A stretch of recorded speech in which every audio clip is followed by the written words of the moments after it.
عارف ايه اكتر حاجة بتخسرنا متعة القهوة؟ مش ان نوعها وحش، ولا اننا ما بنعرفش نعملها. الحقيقة اننا بننساها، بنحطها قدامنا وننشغل بمكالمة او مشوار او حتى سرحان في الموبايل، ولما نفتكرها ونشربها بنلاقيها بقت قهوة باردة، ما بقاش ليها طعم وفقدت كل الدفى اللي كان فيها. العلاقات في حياتنا بالظبط زي فنجان القهوة ده، مفيش علاقة بتبوظ فجأة، ومفيش حد بيمشي من حياة حد في يوم وليلة. الموضوع بيبدأ بإهمال صغير، كلمة حلوة ما بقتش تتقال، سؤال كان المفروض يتسأل واتنسى، أو تقدير كنا فاكرين إنه مضمون فما بقاش ليه لازمة.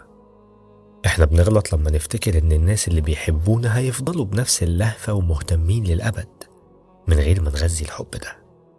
بنركنهم على رف المضمونات وبننشغل عنهم بالدنيا، وبنتفاجئ في الآخر إن علاقتنا بيهم بقت باردة وباهتة وما بقتش تشدنا زي زمان.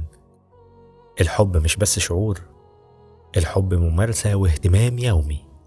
لو عندك حد غالي قوم اسأل عليه، قول له كلمة تجبر خاطره، حسسه بوجوده، الحق قهوتك وهي لسه فيها دفى، لأنها لو بردت عمر طعمها ما هيرجع زي الأول.